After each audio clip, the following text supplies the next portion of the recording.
we are going to present about the research that we carry out last year, and that research was funded by the Irish Research Council. And this is the reason why you see a lot of names in the slide, in this first slide. And we would definitely like to acknowledge other people that participated in the study, our colleague Stephanie Riordan, and also two research assistants, Galia Agudelo and Isolda Kirante. So saying that, so the title of our presentation is the Tell Your Own Story project, using media to develop cosmopolitan mindsets in a diverse and changing urban space in Ireland. So yeah, just quickly an overview of what we are going to be talking about. So we'll start with an introduction to contextualize our study. And then we'll present briefly our theoretical background that underpins our research, and focusing on three main aspects, which would be the representation of the other in media, the significant silence in media discourses, or news discourses, and the idea of promoting a cosmopolitanism mindset through media. Then we'll discuss the methodology, and Maria will show data and all the findings based on our media analysis, and we end up the presentation talking about the Tell Your Own Story project. So that's the plan that we have. And yeah, maybe we'll start just a little introduction to contextualize our study. And I suppose we think that it's important to think about the important role of media. We've been talking just in the previous presentation about social media, but also we have media and media news, media discourse, and it's very important keep in mind that in an era of increasing migration, media sometimes provides an insight into how societies and citizens negotiate identities and cultural diversity. So from that point of view, we think that is important to focus on how media represents society and citizens. In terms of our context of the study, or the space of our study is Limerick, an urban space that is in transformation. Limerick is in the west of Ireland. It represents a little bit what's happening nationally, but we are interested in what's happening locally in our city, and see how all these changes have caused attitudes and reactions in the population towards new communities, and see how that is represented and reflected in the media. So our goal in this study is to explore how the transformation of society is represented in media, but specifically in Irish media, and more specifically in our context in Limerick. And we focus in media because I think we all know the power of media, and there is plenty of research that show how narratives in media have the potential to exercise great power to their audiences, and also how they can really create stereotypes, and how media is biased. So, I mean, it's plenty of research that communicates all this and has evidence of all this. So that's basically the rationale of why we started our study. So yeah, about our theoretical background, as I said, we are going to mainly focus on three different concepts and ideas. The first one is the role of media in the representation of the other. And the first aspect of this is the negative representation. We can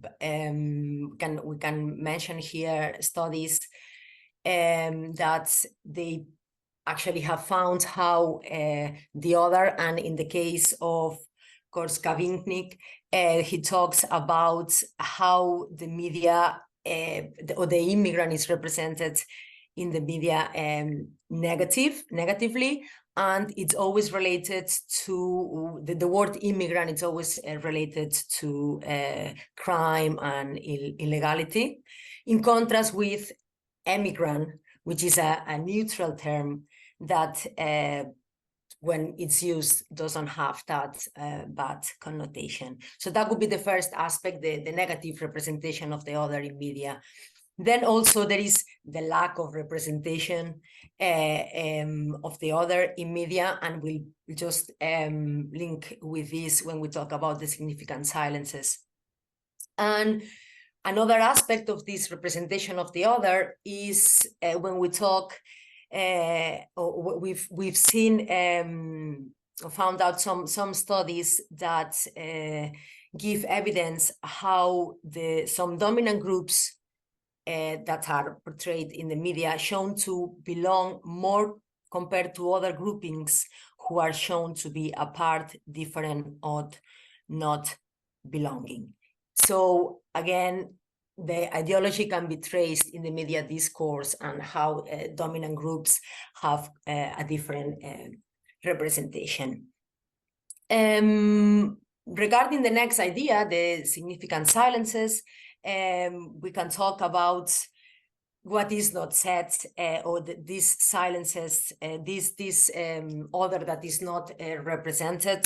So there is really a lack of representation, and when we talk about the other in the media, and we found out this methodology by Hawking that presents a systematic theory and methodology to analyze the silences in the media. So there is a lot of studies that do research on trying to find these manipulative silences, especially in political discourses, but also in media discourses. And finally, that's our last concept here would be to talk about cosmopolitanism. We'll understand as appreciating difference and the inclination to engage with the other. And we see this promotion of cosmopolitanism as an opportunity for media to foster a cosmopolitan mindset. And unfortunately, our findings show that that's not the case. That's not what media does, but that's probably what we think that there is an opportunity there. So that's our theoretical background. Now we are going to briefly talk about, discuss the methodology. We have a combination of corpus linguistic tools, and we use also critical discourse analysis. Our colleague Mark has talked about all the corpus linguistics methodologies, so that's fantastic. And we have now the whole methodology clear. And the corpus we created was based on 3 Irish newspapers. We used the Irish Times, the Irish Independent, and the Sunday Independent, and we compile articles from 2 different time frames, from December 2020 and February 2021, and then another in 2022. The reason was that during the first period we were in lockdown, so we wanted to make sure that that external factor was not influencing our data. So we decided to get another time frame to add more data. And because we use national newspapers, but we wanted to focus our study in the urban space of Limerick, so we used the search term of Limerick. And then after compiling the corpus, we use Sketch Engine and follow the methodologies that were already mentioned by Mark. And also we follow some critical discourse analysis following the Fairclose model. And I think, just here for you to see the data that we have in terms of numbers of words. So, and the different newspapers, the different time frames, and then we have a corpus that has more than 1.7 million words. And I think I'm going to now pass the floor to my colleague Maria, who is going to talk about the findings. Thanks, Marta. So analyzing the corpus showed a very clear alignment with previous research findings by other scholars. So as you can see here, we focused on 2 daily papers, the Irish Times and Irish Independent, and 1 Sunday paper, the Sunday Independent. And we found 2 kind of emerging themes. The first one is the kind of representation or underrepresentation of the other. And the second focus on a very strong focus on Irishness, such as Irish talent or successes or Irish personality traits. Just maybe briefly to say that by the other, for this particular study, we focused primarily on different cultures and ethnicities as represented in Irish news, rather than other communities that that would be also falling under the other as represented in media. So in relation to the first theme, underrepresentation of the other, so in order for us to get an initial overview of our quite large corpus, the table here on the left shows you in numerical form the number of occurrences, or we should say the lack of occurrences of search terms related to people adding to the cultural diversity in Ireland. So the number of occurrences, for example, of words like immigrant with 15 occurrences and migrant with 11 occurrences are very low, given that our corpus focuses on news related to Limerick at a time when Limerick experienced an increase in the number of residents from other cultures. Particularly in the middle of our first older corpus, 140 Algerian students arrived to Limerick, and there was virtually no reference to them in national media. And then when we zoomed in a bit further into these articles, we saw that even these few mentionings are largely contained in a small number of articles. So there may be 3 or 4 references to immigrant in one and the same article. So it's not really a reflection of, there are so many articles that contain these search words. And then moving to the table on the right, we looked at the number of mentions of non-Irish people, which is the terminology used in the census, and we found minimal references to nationalities that, according to the census, make up the biggest proportion of non-Irish citizens, such as people from Poland, UK citizens, Indian, Romanian, and Lithuanian citizens. There's very, very little reference to them.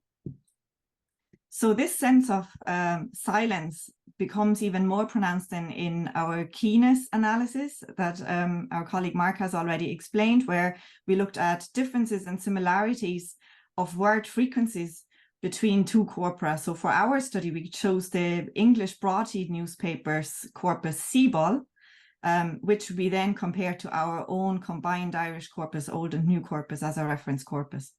So the table here shows that words relating to nationalities and countries in Seaball are unusually more frequent in Seaball than in the Irish corpus. And scholars such as Gabrielatos in 2018, for example, argued that keenness can actually give hints as to representation of socially important concepts in a society. And combined with the findings from our tables on the last slide, we then conclude that people from different nationalities or ethnic backgrounds are almost invisible in Irish newspapers, in our Limerick corpus, and in the public consciousness then in Ireland as well, when compared to a newspaper corpus of another country that is quite similar. If you remember the first table I showed you, there was a good number of occurrences of refugee, 97 in total. And then we decided, because of that, looking in more detail at what kinds of occurrences they were.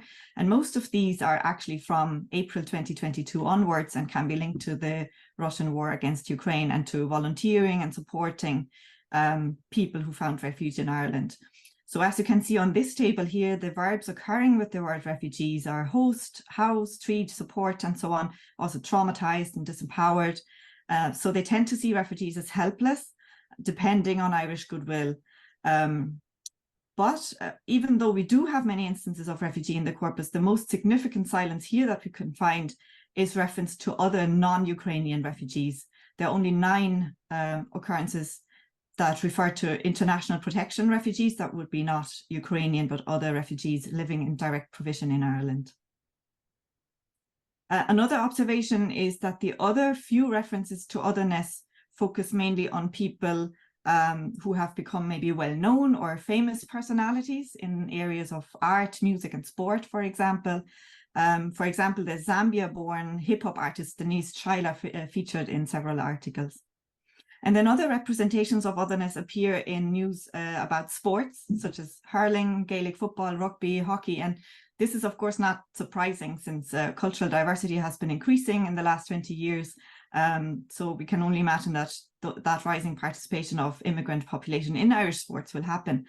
But yes, then there are articles that highlight that some players come from different countries, referring to them as newer communities. For example, this particular quote here then highlights adverbs and adjectives that reflect a noticeable presence of immigrants in the context for the very first time. And this seems to be a surprise to this particular author. So the verb announced, for example, suggests that immigrants' intentions to restate their presence as if this wouldn't have been, a natural consequence of their living in a certain community for a certain time. And then also the verb apparent seems to focus on physical features of how Irish and non-Irish look. And this suggests how Irish people may see themselves and how they notice a difference with immigrants in relation to kind of phenotypical Irish characteristics. And also it's interesting that many of the sports references appear to focus on people's looks rather than their performance or their practice in sport. And this would be quite different when Irish players are featured, that there's a more of a focus on their performance. So that kind of differential portrayal of Irish and non-Irish people relates to a principle of polarization between them and us that is based on nationality and a differentiation between those who belong and those who don't or don't yet properly belong. So in conclusion to this particular theme of representation or underrepresentation of the other, given how much more culturally diverse Ireland has become in the last 20 years, we would think that ethnic minorities would be more visible in our corpora. And then moving on to the second theme, focus on Irishness.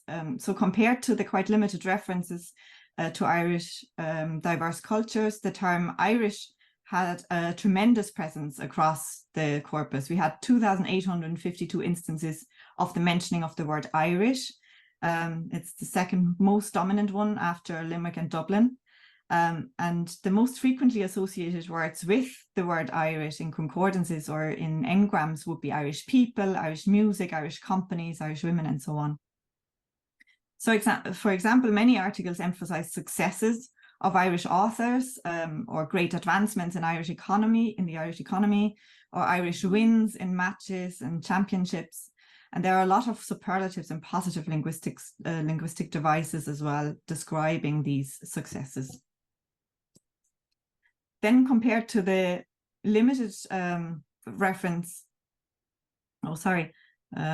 similar to the focus on Irishness and positive self-representation in sport and the arts and in business, we find a celebration of character qualities as well, of kind of positive self-representation in sport, the arts and business. We find a celebration of character qualities commonly associated with being Irish. So the friendliness of Irish people, their charitable nature. For example, the Irish Times corpus features minorities in 4 articles only, and in 3 of these, the charitable nature of Irish people is the focus in the article.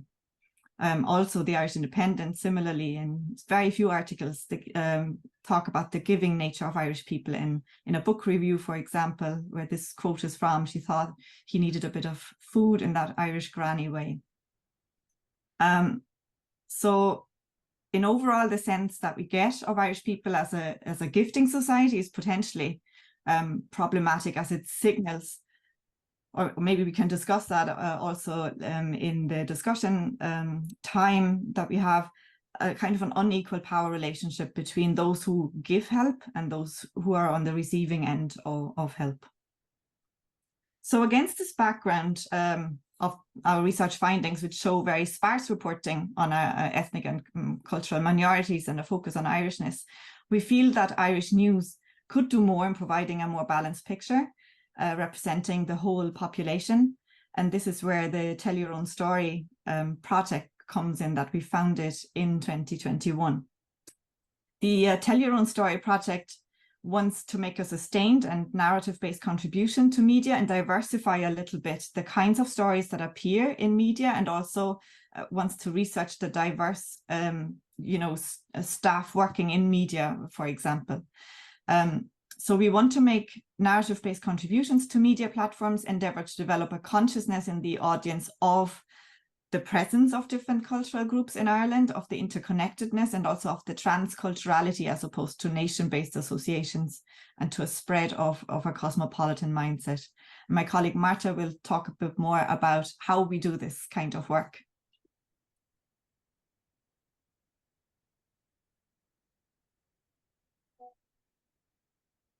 Marta, are you there? Yeah. Oh, okay. Sorry. Yeah. Okay. I thought. Oh, sorry. I'm going on here, am I? Yeah, I think so. Sorry.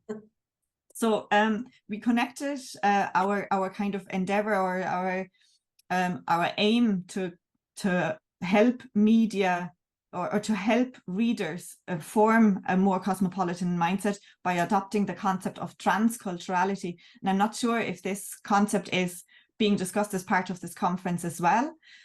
We have adopted it as a kind of a quite helpful one, because it focuses on things that we share rather than seeing culture as like in blocks, or in, it looks at culture more as a network. So here is a quote from Welsh from 1997. I know the concept has been around for quite a long time already, but we are not seeing much of it in the literature. So I'm wondering why that is, and maybe we can have a discussion about that as well. But he says, in fact, our cultures no longer have the form of homogeneity or separation, but are characterized by a mixture of penetration right down to the core. And I refer to this new form of culture as transcultural, as it goes beyond the traditional concept of culture and through traditional cultural boundaries as a matter of course. The concept of transculturality seeks to shed light on this changed cultural constitution. So what we are doing here, in difference to interculturality that sees cultures as bounded entities with clear boundaries around them, or maybe some overlap is acknowledged, transculturality sees us all as having a combination of different identities and cultures that we can, use also to relate to people that may be the other, may be different in different ways. So we may be a man from India, for example, but what we associate with that would not be the kind of stereotypical things that we would associate with Indian people, but maybe that man is a student, or maybe that man is of a certain age group that we can relate to, or has certain hobbies that we can also relate to. So in Tell Your Own Story, we're using transculturality to refer to things that everybody can relate to, or that people may feel a kind of a recognition in terms of, interests or emotional content, or that would be considered more universally shared, rather than focusing on, the boundaries around cultures or what makes us different. And now here, Marta, I think you're taking over. Yeah. So just I'm going to walk you quickly about what we do. So what the media assessment is really all our media analysis that we presented. And what we offer is we offer training to participants that the project recruits, and we offer them training on transculturality and empowerment, and also in media content creation. So the idea is that we are trying to train citizen journalists. And then we carry out a media campaign and produce media pieces. We can have features for newspapers, local newspapers, at the moment, radio programs, in community stations, video journalism, and podcasts. And also the project has done some training for journalism students in UL, just showing a little bit our initiative and the whole idea of creating this cosmopolitan mindset. Okay, so this is just a picture of the members of Tell Your Own Story, and that was the launch of the project a year ago. Yeah, and and just our stories, the stories that we create, no, they tackle stereotyping circulating in the wider community. How do we do this? Because our stories are sharing the universal of shared human needs, conditions, experiences, and emotions. Also, stories that facilitate understanding of cultural differences, and also, and a very important one, stories that end on a positive note. We tend to focus on the positive. And I think, that's just little images from some of our publications, and in the radio, and also publication in a local journal. And I love Limerick as well. It's an online publication. And so if you want to know more about it, that's our website. And also, if you want to show us, follow us on social media, you can follow us on social media if you want to know more. And I think we better stop now, because that's our references. And thank you very much.